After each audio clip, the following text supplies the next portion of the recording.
Hola, ¿qué tal? ¿Cómo están? Espero que bien. Vamos a tener nuestra clase de biología, ¿sí? Prestemos mucha atención. Muy bien, entonces lo que vamos a tener hoy día es el tema del origen de las especies, ¿sí? Vamos a ver las distintas teorías que nos van a explicar esto. El origen de las especies va a presentar algunos antecedentes, como por ejemplo lo son el fillismo, donde plantea que los organismos no van a cambiar y son invariables en el tiempo. Por lo tanto, según el fillismo, no hay evolución. Ellos plantean que si un organismo presenta una forma, va a pasar el tiempo y va a mantener la misma forma. Esto es sostenido por Linneo y Cuvier. Cuvier además plantea lo que es el catastrofismo. ¿Qué es el catastrofismo? Es la creación divina de las especies ante las desapariciones que causaron los cataclismos. Quiere decir que tiene que haber un fenómeno catastrófico, por eso su nombre, en el cual desaparecen todos y vuelve a aparecer, gracias a acción divina, las especies. En contra del catastrofismo está el uniformismo. El uniformismo lo que plantea es que las modificaciones de la superficie terrestre se han producido lentamente, en forma uniforme, paulatinamente, como que hubiera una secuencia en ese cambio de la evolución. ¿Sí? Y esto fue apoyado por quién? Por Hutton y Lyell. En contra del fillismo está el evolucionismo. El evolucionismo que plantea que los organismos cambian y se adaptan al medio ambiente. Eso quiere decir que si un organismo presentaba una forma, con el paso del tiempo, este organismo se va a adaptar y esa adaptación va a generar modificaciones morfológicas, modificaciones en su cuerpo. Y esas modificaciones en su cuerpo las podemos observar como distintas formas. ¿Sí? Fue sostenida por Lamarck. Ahora sí vamos a ver las teorías evolutivas. La primera teoría es la teoría transformista.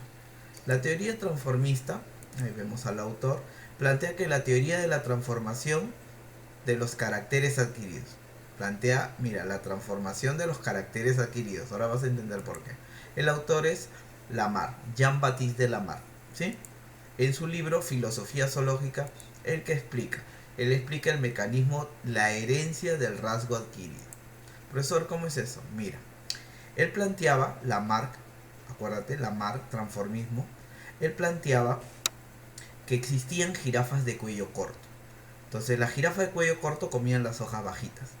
Como comieron las hojas bajas, quedaron las hojas altas. Entonces lo que hizo la jirafa es estirar su cuello. Y al estirar su cuello, empezó a usar este órgano. Y al usar este órgano generó que su descendencia, quiere decir sus hijos, nazcan con el cuello un poquito más largo. Y cada vez que estos estiraban más y más el cuello para poder llegar a las hojas más altas, generó que los hijos tuvieran cada vez un cuello más largo. Diciendo de esta manera que por evolución las jirafas tenían cuello corto y por el uso de estirar y estirar el cuello, la descendencia generó cuello largo. ¿Qué conclusiones sacaron? Que los organismos van a tender al cambio, como te mencionaba, porque la naturaleza genera una necesidad. La necesidad, no había alimento, la jirafa tenía que estirar su cuello y al estirar su cuello generó que ésta tuviera el cuello más largo. Y eso se conoce como la ley del uso y del desuso. ¿Qué quiere decir? Que si tú usas un órgano, este órgano se desarrolla. Y si tú lo dejas de usar, este órgano se atrofia. ¿Sí? Si tú usas un órgano, este se desarrolla y si no lo usas, se atrofia. Eso es lo que decía Lamarck. Quiere decir que si yo uso mucho mi brazo derecho, mis hijos deberían nacer con el brazo derecho bien desarrollado, fuerte, y el brazo izquierdo, como no lo uso, por ser diestro, derecho, debería cada vez volverse más delgadito hasta llegar a desaparecer.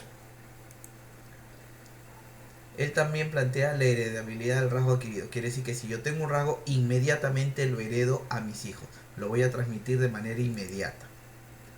Y esa es la mayor crítica. El rasgo adquirido no se hereda. Tú algo que has adquirido no lo puedes transmitir de una manera inmediata. Entonces, la ley del uso y el desuso, acuérdate, es de Lamarck. Ley del uso y del desuso de Lamarck. Él plantea también la herencia, el rasgo adquirido, que es la forma en que se llama, ¿sí? Recuerda, jirafas de cuello corto que por el uso del órgano estiraron su cuello y generaron descendencia, hijos con cuello largo. Es lo que plantea Lamarck.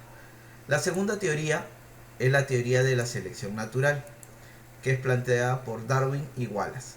A Darwin yo lo conozco así, por imágenes así, pero capaz tú lo conoces por eso, ¿no? Hay un videojuego donde muestra científicos famosos y uno de ellos es Darwin, que tiene el poder de cambiarte, de transformarte en mono o en hombre super evolucionado de acuerdo a lo que a lo que lo vayas atacando, ¿no? Y el otro es Wallace, para que los conozcas, ¿sí? Su libro de ellos es El origen de las especies, el origen de las especies por medio de la selección natural. Pero el libro que plantea hizo estudios en Galápagos. Galápagos son las islas que están frente al Ecuador. Y entonces ahí encontró al pinzón, que es esta ave, pinzón ecuatoriano. Esta ave, si tú la registras en las demás islas que rodean a las Islas Galápagos, en todas las Islas Galápagos, entonces tú vas a observar que el mismo pinzón ha variado la forma del pico y hasta el color del plumaje. ¿Y esto a qué se debe?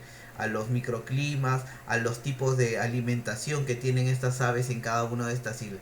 Entonces ha habido una evolución debido a los diversos factores que hay en el ambiente. Lamarck también nos, Darwin también nos habla la comparación del caso de Lamarck. Pero a diferencia de Lamarck, ¿él qué dice? Él dice que existen dos tipos de jirafas. El primero, jirafas de cuello corto, como tú ves acá, y jirafas de cuello largo. Él plantea que las jirafas de cuello corto comieron las hojas bajas. Al comerse todas las hojas bajas se quedaron ya sin comer. Si un animal se queda sin comer, ¿qué pasa? Se muere. Y si el animal se muere, ¿podrá reproducirse? No. Por lo tanto, esa especie se extingue. Luego existían las jirafas de cuello largo. Las jirafas de cuello largo pudieron comer las hojas bajas, las hojas altas y pudieron tener descendencia y mantenerse a través del tiempo.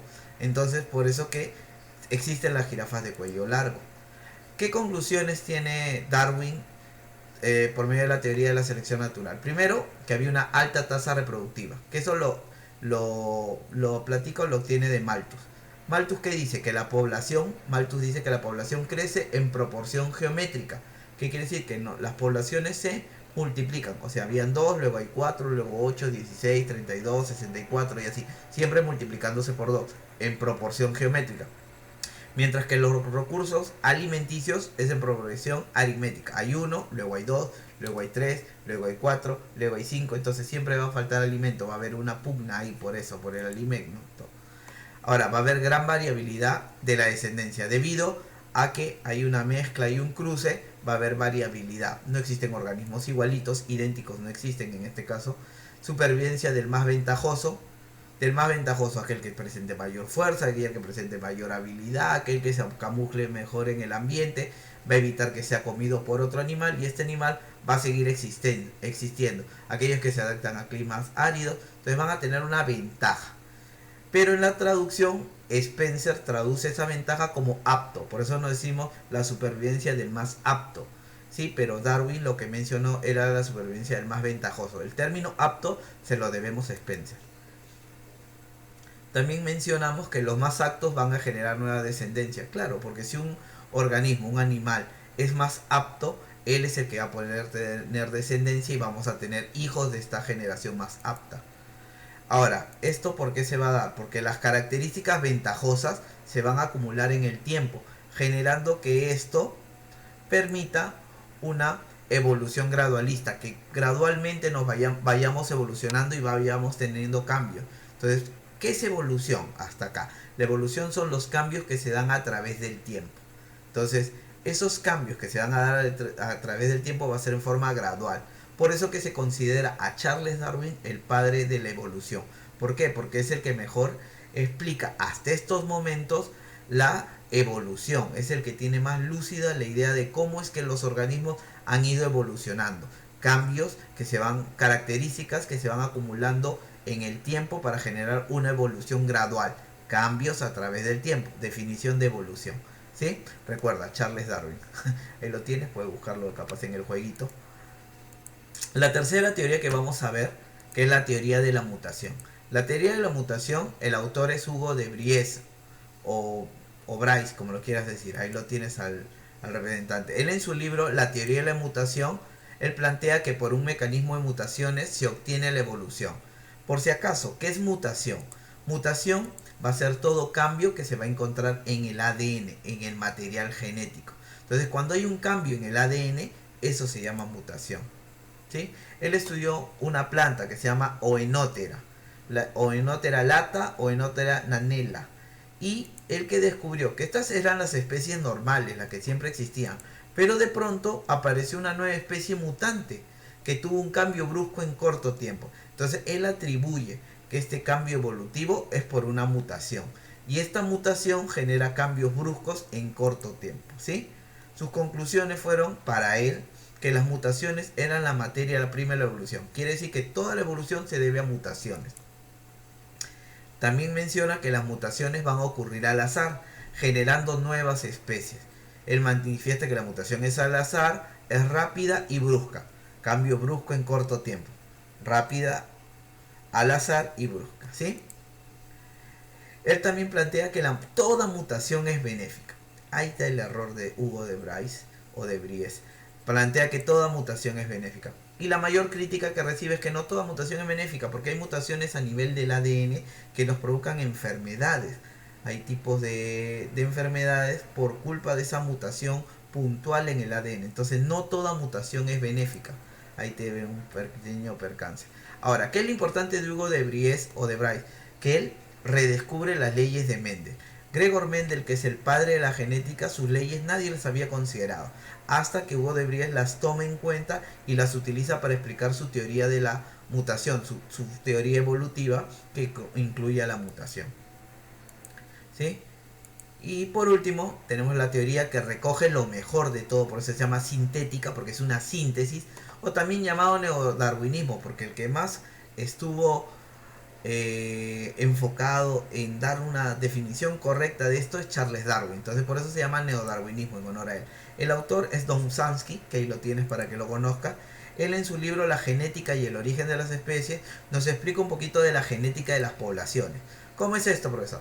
Su teoría de él plantea que la genética mendeliana acoge lo que es la selección natural y juntas me van a permitir que se forme la teoría sintética. Entonces la genética mendeliana con la selección natural me van a formar la teoría sintética. Entonces la genética mendeliana, él es Gregor Mendel, la selección natural, Charles Darwin, me permiten obtener la teoría sintética, que es lo que plantea Don Sansky. Sus conclusiones, ¿cuáles son? Que la población es un conjunto de genes, o sea, quiere decir que es una poza génica. ¿Por qué la población es un conjunto de genes? Porque tú recuerdas que en la población donde tú te relacionas, o cualquier animal o cualquier planta que se relaciona, es entre ellos que se va a hacer el intercambio de genes, ¿sí? Se va a hacer el intercambio de genes. Porque la población va a ser la unidad de la evolución. Recuerda que una persona tiene pareja y va a tener hijos con otra persona que pertenece a la misma población. O sea, tú, por ejemplo, estás en Perú y te gusta una persona en Corea, ya sea hombre, sea mujer, te gusta un coreanito, una coreanita, un japonesito, una japonesita, un chino, una chinita, un danés de Dinamarca, vamos a decirlo así, un sueco, un inglés, está bien, te puede gustar, pero tú no vas a poder tener hijos con él porque no estás en el mismo ambiente. Si tú perteneces a esa población, tú vas a tener hijos con él, entonces ahí hay intercambio de genes. Lo mismo pasa con los animales. Un animal que se encuentra en América no puede tener crías con un animal que se encuentra en África porque no pertenecen a la misma población. A excepción que junten la población o lo formen parte de una nueva población. Bueno, pero entonces la unidad de la evolución es la población. Porque ahí va a ser el conjunto de genes que se van a mezclar. Mira, te lo explico de una forma más fácil. La poza genética va a variar su frecuencia por factores de cambio como, mira, esto que tú ves acá, nosotros lo vamos a llamar poza genética, población. Los genes son las letras que estoy representando. Son los genes que presenta toda una población. Estos genes van a permitir que se genere una descendencia con variaciones, porque se van a mezclar. Para eso están las leyes de Mendel, se van a mezclar. Y esa descendencia con variaciones me va a permitir que sobrevivan solo los más aptos, los organismos mejor adaptados y aquellos que no van a fallecer y no se van a reproducir.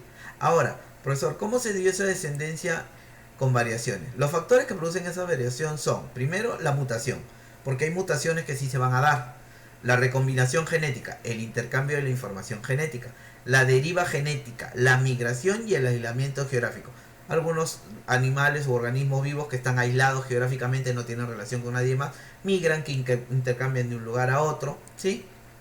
Y esa descendencia con variaciones va a permitir que se formen los factores ambientales, ¿sí? Esa descendencia con variaciones se va a dar, disculpa, por los factores ambientales, que permiten que suceda la selección natural. Y con la selección natural, ¿qué entendemos? Que van a sobrevivir los más aptos. los más aptos.